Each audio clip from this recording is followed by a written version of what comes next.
예, 23쪽에 이제 권리 변동의 원인이었죠.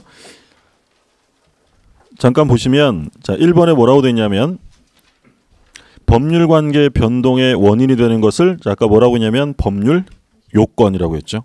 법률 요건이 갖춰졌으니까 효과가 생기는 거고 그 결과로서 나타나는 효과, 즉 권리 의무 관계 변동을 법률 효과라고 한다. 그리고 법률 요건을 구성하는 개개의 사실을 법률 사실이라고 한다. 법률 사실, 요건, 효과 이렇게 되는 거죠.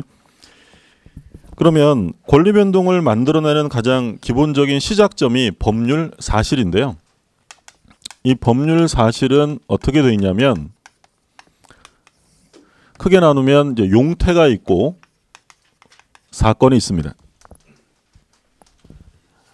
용태와 사건을 구별하는 기준은 용태라는 것은 사람의 정신작용이 들어가 있는 것을 용태라고 하고 사건이라는 건 사람의 정신작용하고는 아무 상관없어요.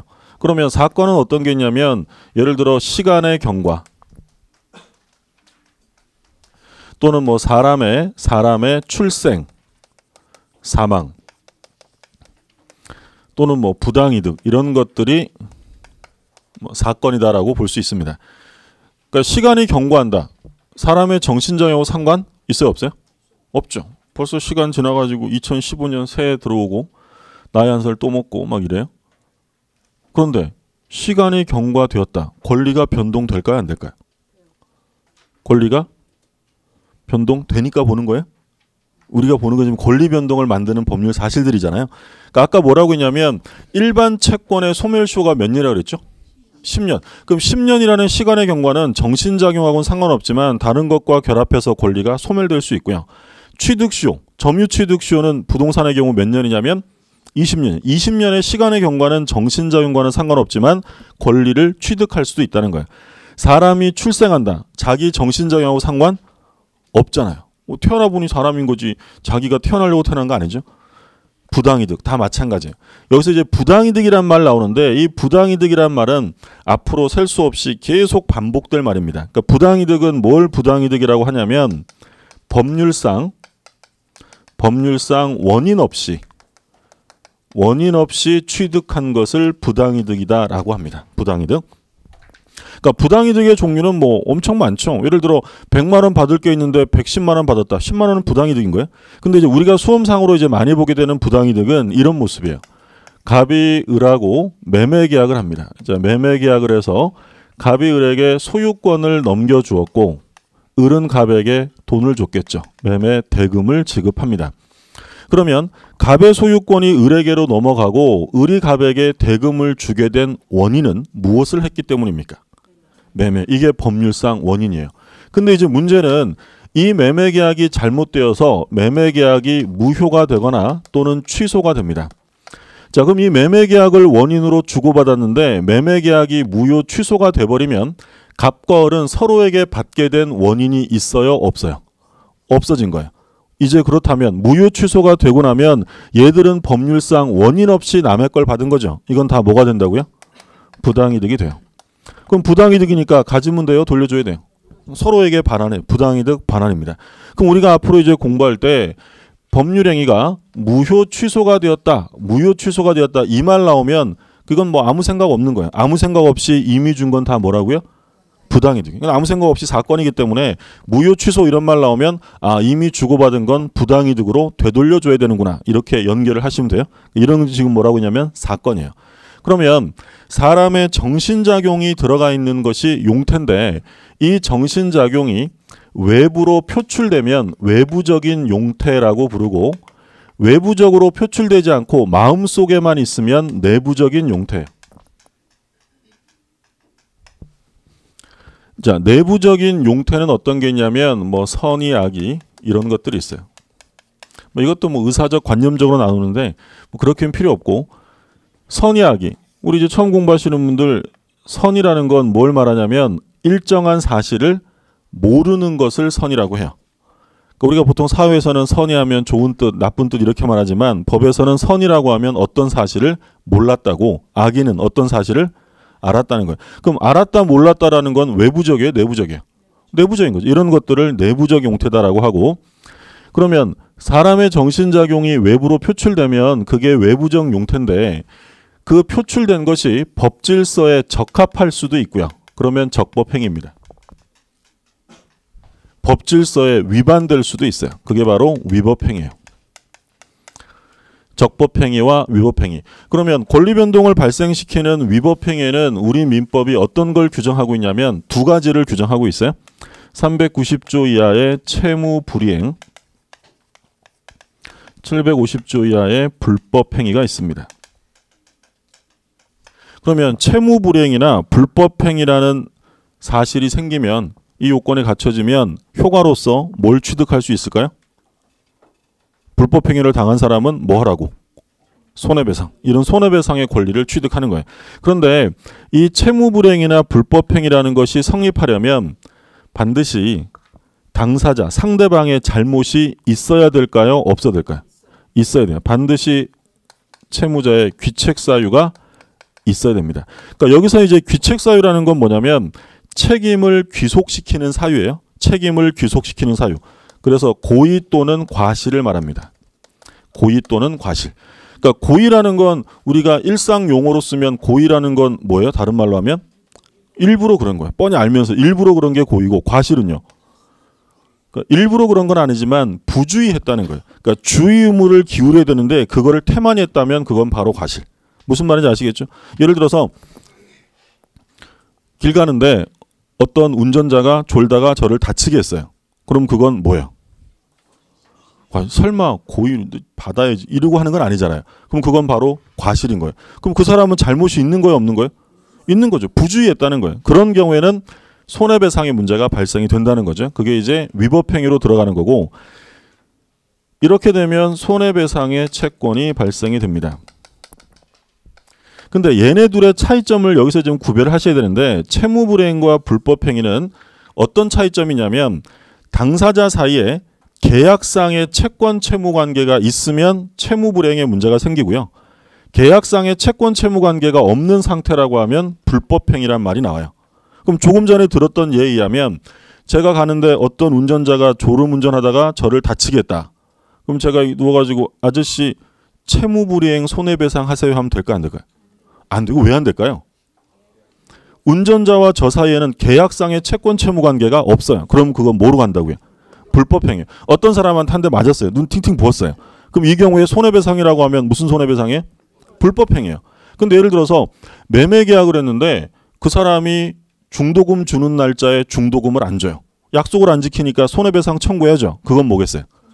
채무불이행이에요. 학원이 강의를 공급하겠다고 계약을 했는데 강의 공급을 안 해요. 그럼 그건 뭐예요? 채무불이행. 계약 관계가 있으면 채무불이행, 없으면 불법행위 문제가 죠. 무슨 말인지 구별이 되시죠? 앞으로 계속 나올 내용이고.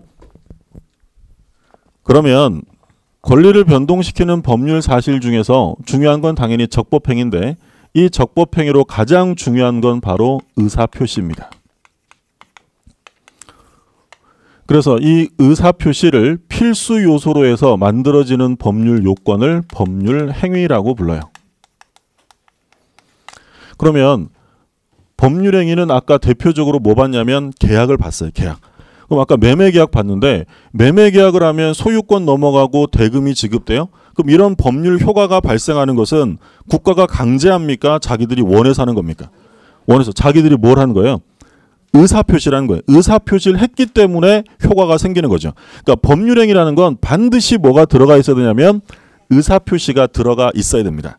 그런데 어떤 경우는 법률 효과는 생기는데 원해서 생기는 게 아니라 법률의 규정으로 생기는 경우도 있어요. 그런 걸 뭐라고 하냐면 준법률행위라고 불러요. 그럼 준법률행위는 원해서 생기는 게 아니라 뭘로 생긴다고요? 법률 규정으로 효과가 생긴다라는 거예요. 그래서 이제 크게 보면 법률 효과가 생기는 건 둘 중에 하나예요. 원해서 당사자가 의욕해서 생겼든지 아니면 법률이 규정을 하든지. 그럼 우리가 앞으로 공부할 것은 법률 행위를 중요하게 보는 거예요? 법률 규정을 중요하게 보는 거예요? 당연히 이거. 왜냐하면 민법은 국가가 강제해요? 자기가 원해서 하는 거예요? 원해서. 민법은 사적 자치죠. 의사표시에 의해서 효과가 생기는 법률행위가 이제 핵심이 되고요. 그러면 이 준법률행위는 어떤 게 있냐면 표현행위와 비표현행위로 사실행위가 있습니다. 표현행위는 크게 세 가지가 있는데 의사의 통지, 관념의 통지, 감정의 표시가 있어요. 사실행위는 순수 사실행위와 혼합 사실행위가 있고, 이건 좀 단순한 암기사항이니까 체크만 해두시고요. 시험에 물론 말씀드린 것처럼 요건 요번 과정에서만 보는 거니까 자주 나올 내용은 아니에요. 그럼 의사의 통지는 끝에 각종 어떤 말이 들어가냐면 최고, 거절 이런 말이 들어가고, 관념의 통지는 각종 통지나 승인, 승낙 이런 게 들어가고요. 감정의 표시는 용서가 있어요. 이게 이제 표현행위입니다. 준법률행위. 그래서 우리 시험에 출제가 된 건 17회 때 한번 나왔는데 뭐라고 출제가 됐냐면, 예를 들어서 무권 대리인의 상대방의 최고의 법적 성질은 관념의 통지이다. 오해했어요? 자, 무권 대리인 상대방의 최고, 끝에 어떤 말이 나왔어요? 최고란 말이 나왔죠. 최고라는 것은 뭐냐면 촉구하는 거예요. 촉구. 이행을 촉구하거나 이런 걸 최고라고 하는데, 끝에 최고란 말이 들어가면 그건 관념의 통지가 아니라 의사의 통지예요. 또는 사원총회 소집을 통지합니다. 사원총회 소집의 통지의 법적 성질은 무슨 통지예요? 관념의 통지. 그런 식으로 이제 출제가 되면 되는 거예요. 자주 나오지는 않고. 그래서 그냥 뭐 이거 머리 글자 따서 뭐 최, 거, 관, 통, 승 뭐 이렇게 의최고 관통승 이렇게 외우기도 하고, 또는 뭐 최고의 의사가 뭐 거절했다 이렇게 외우기도 했고요. 또는 뭐 전쟁터에 나가서 관통상을 입었다 뭐 이렇게 외우기도 해요. 일단 체크를 해두셔야 돼요. 그래서 이렇게 출제되니까 끝에, 뒤에 건 거의 안 나오고 최고란 말, 통지라는 말, 최고 들어가면 그게 뭐라고요? 의사의 통지. 끝에 통지 들어가면 관념의 통지. 자, 우리가 이제 다다음 주에 가면 대리를 공부할 거예요. 대리 가면 항상 이제 삼면관계가 나오는데 갑을병 이렇게 이제 나올 거예요. 갑이라는 사람이 본인이고 을이 대리인, 병은 대리인과 거래한 상대방이 됩니다. 그래서 이제 갑이 아파트를 하나 소유하고 있는데 자기가 좀 바빠요. 바쁘니까 이 을한테 야, 내 아파트 좀 네가 대신 팔아주라 라고 대리권을 수여해요. 그러니까 대리권을 수여하는 걸 뭐라고 하냐면 수권행위라고 해요. 대리권을 뭐 한다고요? 수여하는 거예요. 그러면 대리권을 수여받아서 을이 갑의 대리인으로 갑의 부동산을 파는 매매 계약을 하면 법률 효과는 대리인에게 귀속될까요? 본인에게 갈까요? 당연히 본인에 가요. 이게 대리제도예요. 그러니까 대리제도라는 건 독특하게 행위자와 효과 귀속자가 분리가 돼요. 행위는 누가 하는 거예요? 대리하는데 효과는 누구한테 가냐면 본인. 이게 대리제도입니다. 근데 이제 문제는 갑이 을에게 대리권을 준 적이 없어요. 그럼 얘는 대리권이 없잖아요. 근데 얘가 저 갑의 대리인인데요 이러면서 이거를 팔았다. 이런 애를 뭐라고 부르냐면 무권대리라고 해요. 무권대리. 그러니까 무권대리는 대리권 없이 대리행위를 한 사람이에요. 그럼 무권대리인이 매매 계약을 했다면 그 효과가 본인 갑에게 귀속될까요? 귀속되지 않을까요? 귀속 안 되겠죠. 아, 이거 귀속되면 어떻게? 귀속되면 이거 불안해서 지금 공부할 상황이 아니에요. 내 부동산 누가 팔아먹고 있을지 몰라. 그러니까 효과 귀속이 안 돼요. 대리권 준 적이 없으니까. 그러면 누가 상대적으로 피해를 볼 수 있는 거예요? 얘겠죠. 예. 그러면 이 병이 이 갑한테 아저씨 그 대리인 아니던데 그거 어떻게 할 거예요? 인정해 줄 거예요? 말 거예요? 라고 물어볼 수 있는데 그걸 뭐라고 하냐면 최고라고요. 어떻게 할 건지 확답을 해달라고 답변을 촉구하는 거예요. 그런데 이 갑이 가만히 생각해 봤더니 뭐 어차피 팔 거였고 피해도 별로 없어요. 내가 그러면 인정해 줄게. 추인합니다. 추인이란 추후에 뭐 하는 거예요? 인정. 추인하는 순간 얘한테 추인하게 되면 이 매매 계약은 무효가 아니라 뭐가 돼버리냐면 유효가 되는 거예요. 근데 꼭 추인해야 돼요? 거절할 수도 있을까요? 나 안 해 라고 거절할 수도 있어요. 그럼 결과적으로 할지 안 할지는 누가 결정하는 거예요? 본인이 하는 거예요. 갑이 하는 거죠. 그런데 얘가 1월 5일까지 좀 얘기해 주세요 라고 했는데 얘가 아무런 말도 안 해요. 확답을 하지 않았다. 추인일까요? 거절일까요? 거절한 것으로 봐요. 자, 그러면 얘가 최고 기간에 아무 말도 안 했으면 왜 거절로 인정이 될까요? 얘가 지금 의사표시 했어요? 아무 말도 안 했어요. 그런데 거절로 보게 되는 이유는 뭐라는 거예요? 법률의 규정에 나와 있는 거예요. 그래서 우리 민법 131조에 최고 기간 내 확답을 바라지 아니하면 추인을 거절한 것으로 본다라고 돼 있어요.